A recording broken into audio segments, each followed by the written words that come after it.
This podcast is a collaboration between Costard and Touchstone Productions and the Dads from the Crypt podcast. This is 1,000 monkeys working at 1,000 typewriters. Soon, they'll have written the greatest novel known to man. Let's see. It was the best of times. It was the blurst of times. You stupid monkey. You shut up.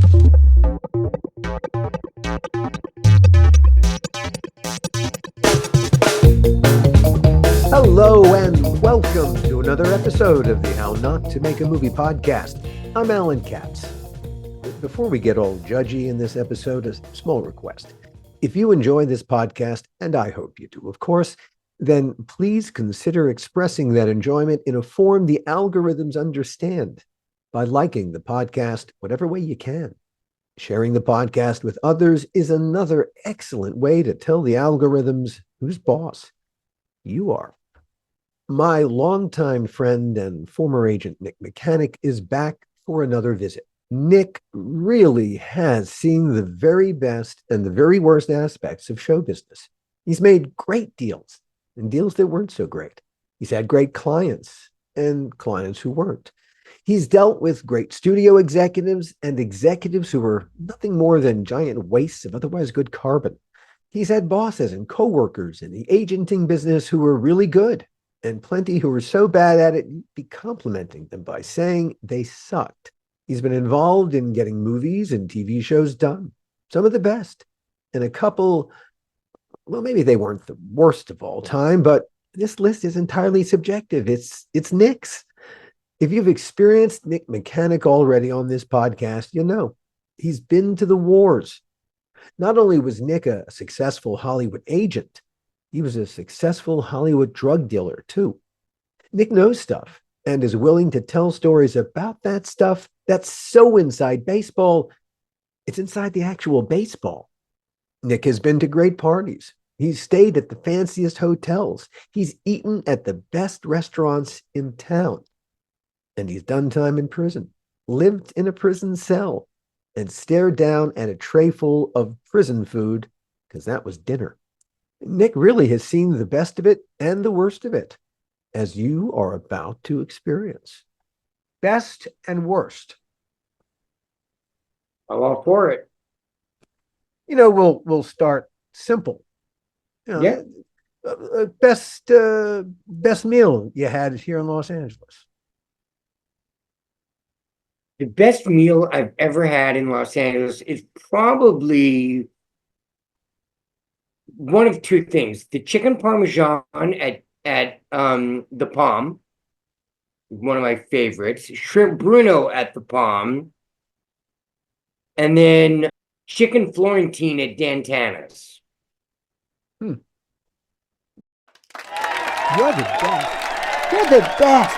You're the best. Very LA classical. Both amazing meals. But lately, I've been on a Chinese food kick.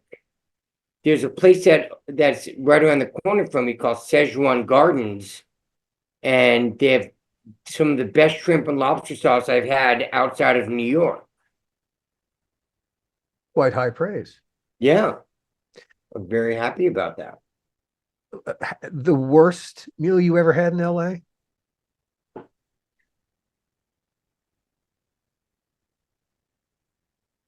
Pink's. Pink's. I did not enjoy their food. You never went back after that first time? I've gone a couple times, and each time I swore it off. Overrated? To me, You're the worst. The worst. Worst. the best hot dogs were a place called the Wiener Factory, which is no longer. I worked there when I was 16 for one day. At the Wiener Factory or Pink's? I ate 4 or 5 hot dogs in a 6-hour shift and said, I can't do this anymore. There you go. Yeah, that'll do it. The other day, right, I ordered this meal delivery service. The first one I ordered had the meals already prepared, and you just microwaved them. So I wanted to try 2 different other meal plans. Me being the genius that I am, it only came with the ingredients. So I had to cook everything. which you're capable fine. of, which you're capable Yeah, of. yeah. I went to the Cordon Bleu for 2 years, and I'm a Right. great little Yeah. cook. But Good. the whole purpose of joining the meal program was so I don't have to cook. So I was gonna make some chicken the other night, and I opened up the chicken, and it was rancid, Damn. and it was really horrible. You're the worst. The worst. Worst. As you are trained culinarily, what would you describe as the best food to cook? Italian food. Why? My mom and dad are Jewish, and my mom and dad grew up in Brooklyn. And in the 50s, 40s, and 50s, there were two types of people in Brooklyn: Sicilians and Jews. So my mom, at a very early age, learned to cook Italian food, and she was a brilliant cook. And so, I mean, her Italian food was as good as any restaurant, or better than the majority of restaurants I've been to. And I've just always loved Italian food. Chicken penne Alfredo, which I love. Chicken parm I make. Chicken piccata, chicken marsala. My mom used to make this thing called Jewish spaghetti, there was a company called Rokeach, Oh, sure, which of is course, of course. right, Yes. which had this. Kosher foods. That's right, but they had this like sweet, almost like tomato soupy consistency. So we couldn't find it anymore. So I substituted it with Campbell's tomato soup. It's got red peppers, orange peppers, yellow peppers, everything but green, whatever I can find, onions, and Campbell's tomato soup with some heavy cream. So I make it almost like a pink sauce, and it's sweet, it's delicious. It's one of my go-to favorites. We'll have to get the recipe. I love it. I'll have to bring you some. What was the best drug? It was, you know what? It'll always be GHB, Huh. which is a date rape drug. I didn't rape myself, but it was just the most beautiful buzz you can get. But you just can't, if you do one capful too much, you will pass out and defecate all over yourself. And I've had friends do that, like, because you don't feel it for 20-30 minutes. So they're like, no, I'm going to do another capful. I'm going to do another capful. And like a friend of mine who's 6'3", 6'4", 280 pounds, took one capful too many, and he peed and shit all over himself. Is this a drug that you take socially or by yourself? Both. You can end up pissing and shitting yourself in front of all your friends. I knew I never had that happen to me because I always did it in the right amount. But I remember I would go to restaurants or bars with a water bottle of GHB because it looks like water, and just sip it slowly. I did it at my friend's wedding.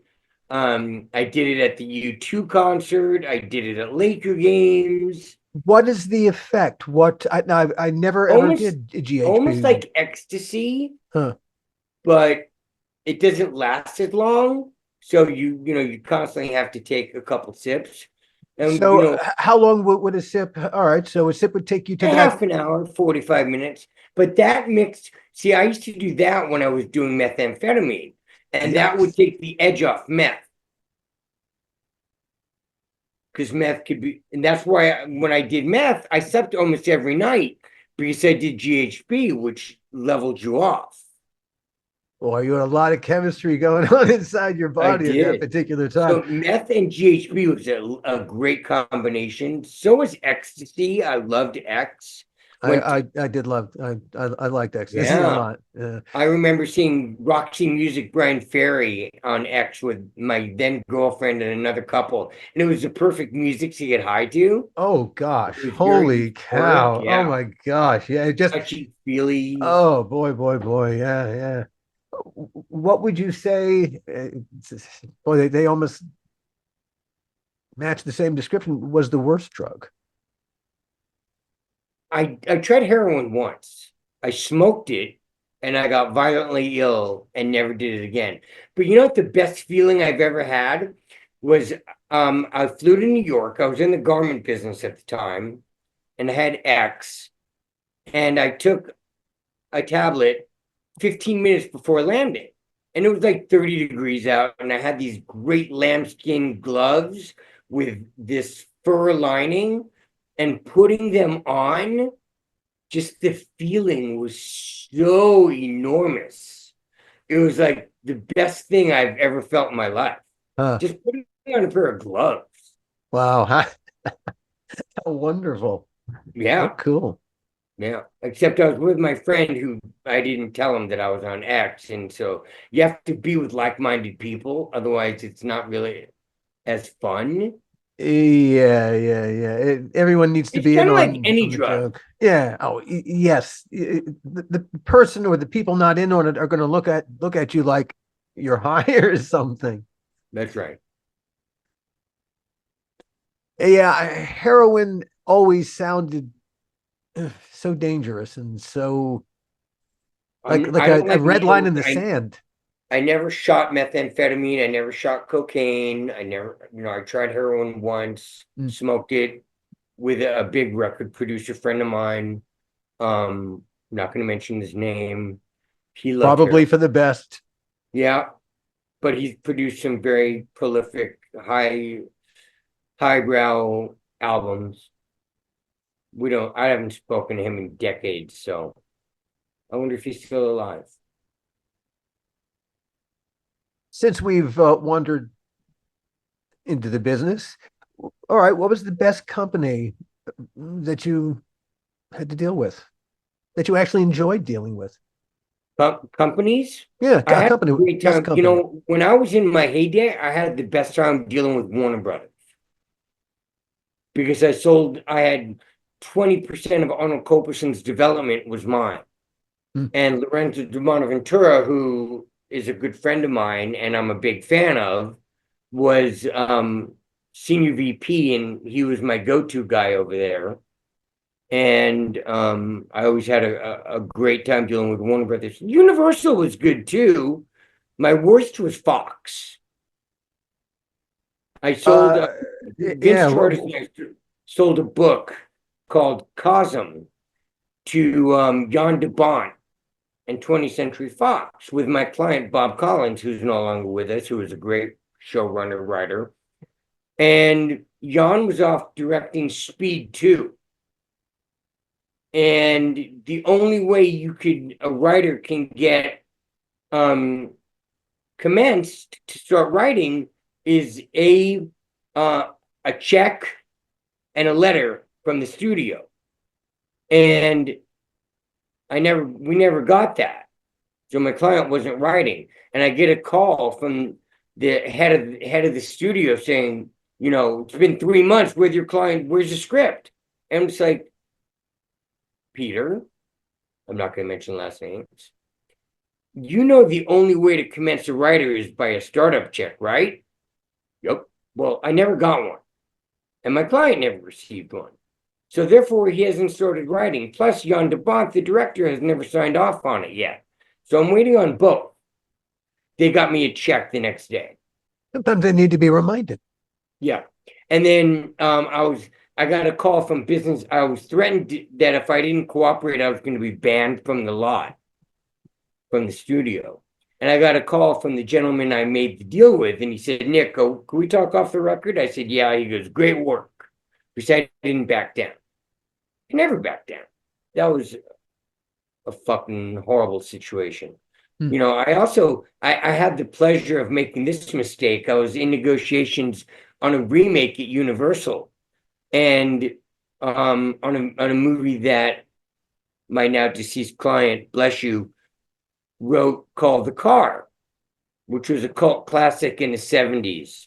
I received the offer. There was another agent involved because there was a writing team involved, and the other agent represented the other half of the writing team. I hit reply all instead of hitting just reply, and I called the head of business affairs negotiating the deal the C word. So I groveled the next morning, like I called like every 7 minutes until her assistant answered. and said, look, I sent an email to her. It was not meant for her. Can you please delete it? And they did. That was a really uncomfortable situation. You're the worst. The worst. Worst. But you got out of it. I did. I've always gotten out of everything. You know, I've always gotten away with murder. Like my ex, one of my exes used to say, you never get into trouble, even though I've been in trouble. One could argue, well, you have. But I was facing 12 years in prison and I only did 3 months in county. You do have a way. I've got more than 9 lives, Alan. Indeed, that is an inarguable fact. Some best executives. Well, you mentioned a couple, but who would be among all the executives you ever had to deal with? Nana Greenwald at Copelson. You had a good relationship at Copelson, so obviously it's with people. So was it with Nana? Is that why you? Nana was my favorite executive. What was it about Nana that you clicked with? She was just so calm. She called me Sammy Glick with the soul. Sammy Glick with the soul. And I just got along with her really well. But Lorenzo, you know, like I had a meeting with him a couple years ago with a writer friend of mine. And Lorenzo said in the meeting, he said, you know, to my friend Teddy Serafian, who's an important writer, said, you know, Nick's one of my favorite agents, managers ever. So Sanford Panitch was a great executive when he was over at Copelson. Steve Stark, when he was at Paramount and when he ran MGM TV, was also a great executive. Now, what made them great executives in your mind? They were very attentive to my material. They would always, you know, either take my call or return my call promptly. Jeffrey Katzenberg, when he was, you know, the biggest of bigs, I called him and he called me back within like 20 minutes. Bill McCann, same thing, although we did have the same last name. He called me back very promptly. The bigger the executive, the quicker your calls get returned. A little more confident that way. Yeah, and they have people delegating their things. I mean, granted, when I spoke to Jeffrey, he had Donald DeLine call me, who was writing a script. They delegate accordingly, but the reason they're at the top of their game is same thing with Ron Meyer. When he was at CAA, I called him on a situation, and he called me back. I left word for him on a Friday. He called me back first thing Monday morning. Another, you know, major player was really good. I'm going to plead the fifth on the worst. There were more than one? Yeah. What did an executive have to do to make your shit list? Aside from, okay, maybe not return a call, treat you disrespectfully, but okay, these are things, some of those things are just going to come with the territory. The lie. If they lied to me, and they did often. I was not a liar when I was an agent. I manipulated the truth because I had to sell scripts, but I wasn't lying. I played by the rules. Throw me the rule. What would you say was the best deal you ever made? Probably there are a lot of them, but the first deal I did when I was still an assistant, and I sold triads to Simpson Bruckheimer with Ron Kasdan and Michael Blodgett on a pitch for $550,000. And that was probably the best. It wasn't the most lucrative deal I've ever made, but it was definitely one of the funnest, you know, because I was still an assistant. And I took 2 writers that didn't know one another, teamed them up, created a writing team, and we sold a ton of pitches thereafter. Who were the writers? Ron Kasdan and Michael Blodgett. Michael's no longer with us. I don't know if Ron's still with us. He got into a really bad car accident. But, you know, Ron was great, but he was one of the most brilliant pitchmen ever. When we sold a book, the idea for a book to Disney for like $1.2 million, the book was never written, and I tried to get him to hire you to ghostwrite it for $200,000. and he never delivered he took all his money up front, smart, because he wasn't Yeah. going to write the book or the screenplay. What had he written that he would get all this money up front? That people would that studios would It do that. was nothing. It was the fact that we were selling so many things, and we would get a bidding war on his ideas. Wow. And really just and it's amazing how fear drives everything in the so you could drive that deal Yeah. really. Another deal that I had a lot of fun with that was when John Kiriakou and I sold a series with Oliver Stone to History Channel. And that was great because it was going to be the first series that Oliver ever did. He ultimately didn't go forward with it because he decided to make a documentary about Putin. But that was one of the more gratifying deals was doing your deal for Outer Limits. Because I couldn't get you arrested for a while. Indeed, and again, I tried to get arrested. Yeah. Hmm. So that was really gratifying. Well, and what was even more gratifying was it was only a 6-episode commitment. And after 6 episodes, I got the call from Mark Stern saying we're picking Alan up for the entire season. That was the first season on Yeah. that I did Outer Limits. Yeah, yeah, Yeah. yeah. Yeah, we had tried the season before and had been shot down. We won't go into the reason why. Yeah. Doing Patrick Warburton's deal on Dave's World, which then led him into Seinfeld, was also really gratifying for an actor's deal. Hmm. Funny enough, he texted me while you and I were recording the show. He's now doing he's great. He's doing stand-up. Is he really?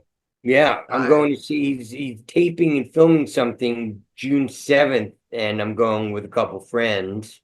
Well, he's got all the money he needs, so I guess he can go out there and there's absolutely nothing at stake. It's not. Well, he's one of the voices of Oh yeah, he's so funny organically.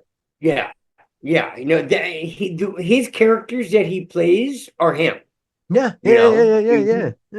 I mean, it's just he plays himself, and he's remarkable at it. Is he writing his own stuff, or is he working with someone? Probably both. Hmm. He's close with a lot of comedy writers, but I don't know.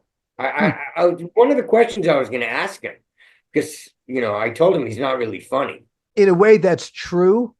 He is funny without trying to be. Yeah, I mean, because of his Seinfeld Devil episode with the New Jersey Devils, right? And he's now like they fly him in a couple times a year, and he puts on the face paint. Go Devils!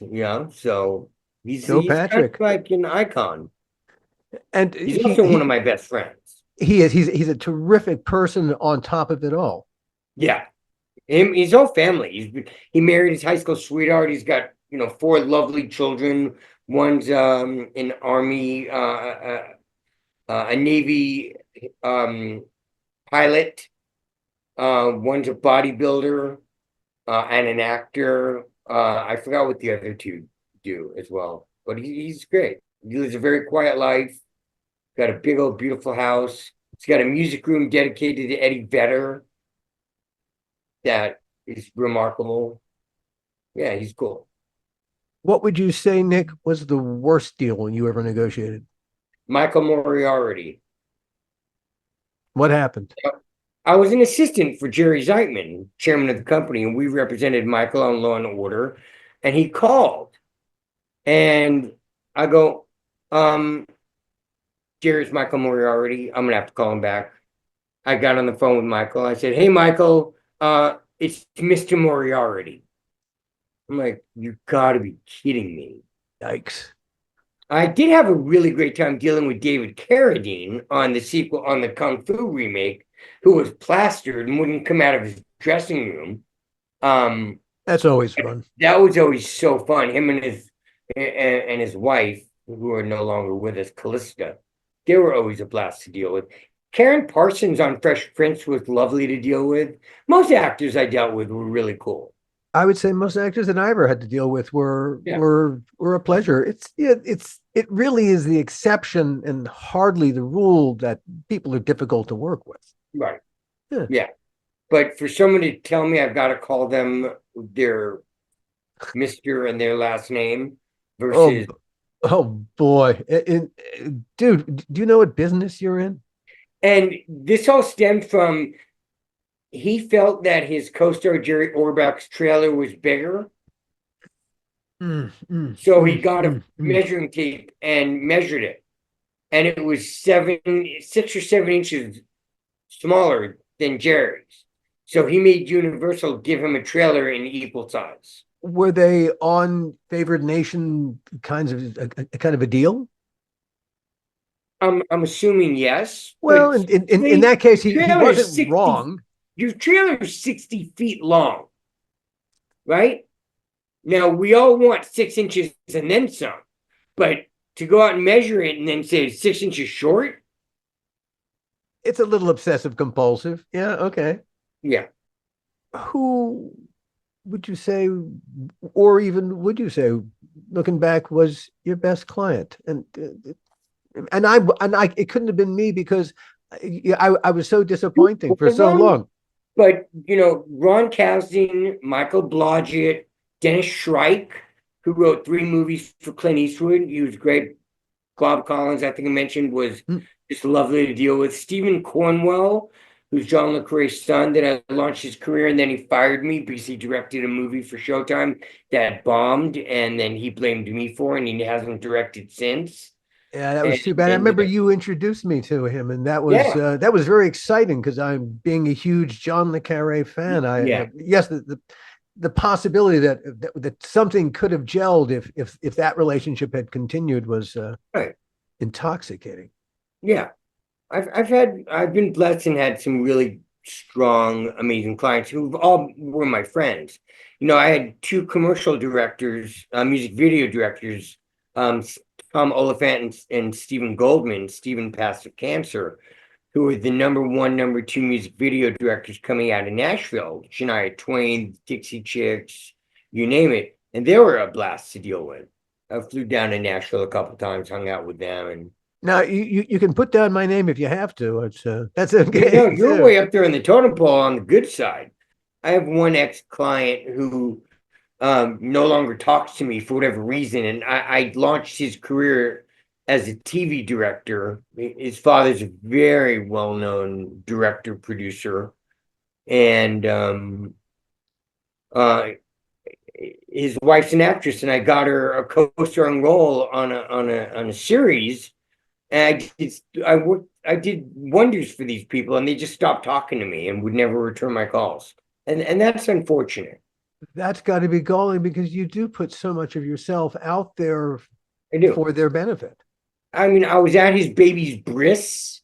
What did I do to have you not talk to me? You have no idea? I mean, I have no idea. Right.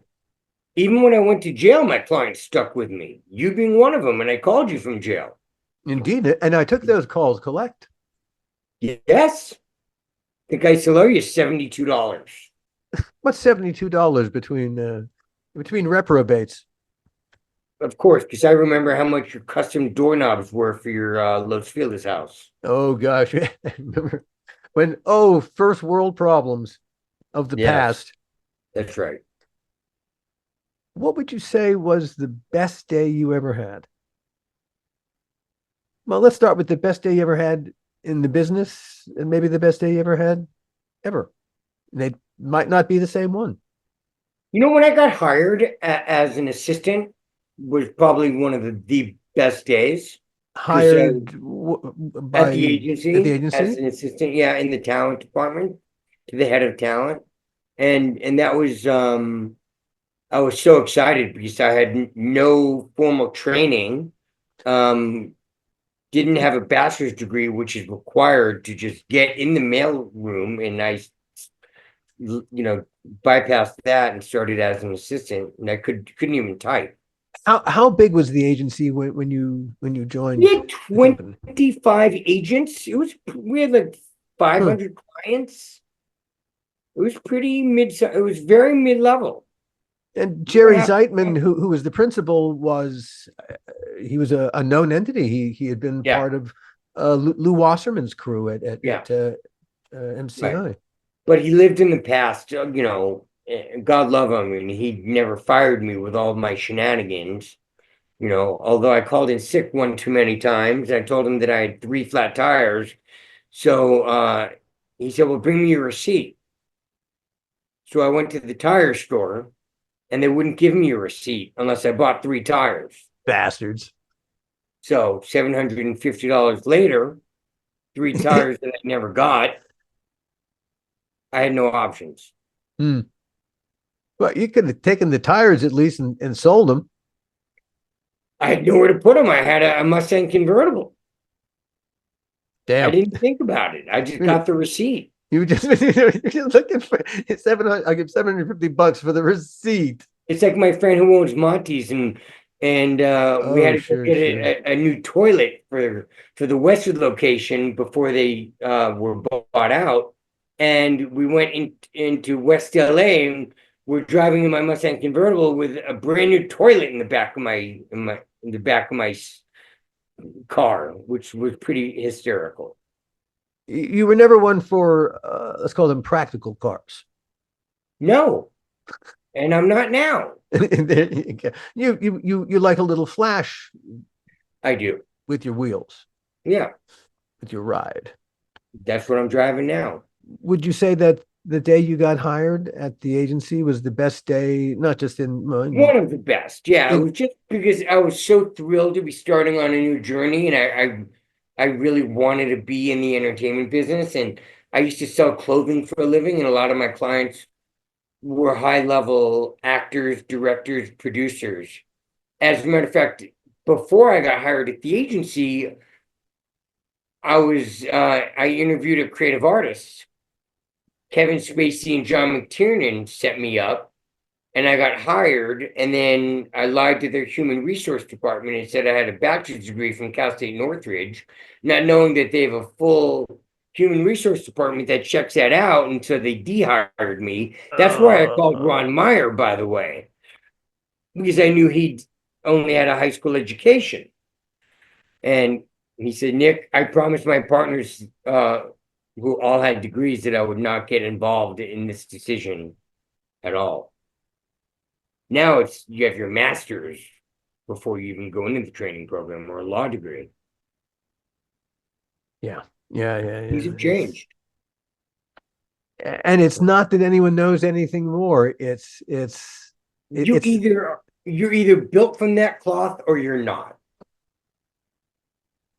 and so it's a different kind of personality running the representation business than someone who's had a human connection, which is really what Right, it started out as. It's right, now people with degrees. It's like they're already setting up their own little company. right. You've got agents who think that they're writers who give notes on scripts and and it's like that's not what an agent is there for. A manager, yeah, but an agent is there to sell the material. You can give generic feedback, but Relative to the marketplace, yeah. yeah. I What think made Neil that's Gladstone such a brilliant agent was his ability to sit down with the writer and give notes. He's a producer now, but what made him such a great agent was his ability to give notes in a way that I've never seen anyone else give notes. who is this again? Emil Gladstone. Emil Gladstone. So you would say he was one of the best agents you ever encountered? He was one of the best. No, he was one of the best note givers. Hmm. And because of that, he was able to sell a lot of scripts. And that's why he's producing now. Who would you say was the best agent? Aside from yourself, of course. Um, Guys at other agencies that I worked with, some guys at William Morris Endeavor, some guys at Creative Artists. Peter Michelli was fabulous. who was head of TV, who represented Oliver Stone, and he was great when I did the Oliver Stone deal. I'm a big fan of his. Creative deal making. Smart, just smart as a whip. That's what he owns a company called Range Media, and a big management production company that he formed with the owner of the New York Mets. They've done quite well. What would you say was your worst day? When I got fired from the talent department for calling in sick one too many times. And then Zeitman called me up the following Monday and said, I don't want to lose you. Because I had signed as an assistant. I have friends who are actors, soap actors and working actors. And Jerry called me up on following Monday morning and he said, I don't want to lose you. You're going to come work as my assistant and I'm going to move my assistant into your old position. But getting fired was pretty brutal. Getting dehired from creative artists was pretty. That had to be just a shock to your system because that was out of the blue because you thought you would. Who's going to take up on this shit? Agents over there. Doug Robinson, who is a producer now. Abby Adams and Jay Jacobs, and they said, Nick, you're exactly what we're looking for. You're exactly what we're looking for, and I didn't know their prerequisite of having to have a bachelor's degree, or I would have made something up in some school that they can't check on, which is not possible. Very hard to find that school. Yeah. Getting fired by clients was always a bad day. When I got a letter, like Stephen Cornwell didn't fire me over the phone. I got a letter. And that was really, I didn't like that. It's kind of impersonal. Yeah. After, I took him from having, one writing credit to selling, like 3 or 4 big pitches, and he delivered on the scripts. And, got him a put movie over at MGM Showtime when John Simon was running MGM. Getting fired is always bad, but getting fired via a letter was not really cool. No, I should think not. Yeah. I should think not. Would you say that was one of the worst days of your whole life? Going to jail. Yeah. I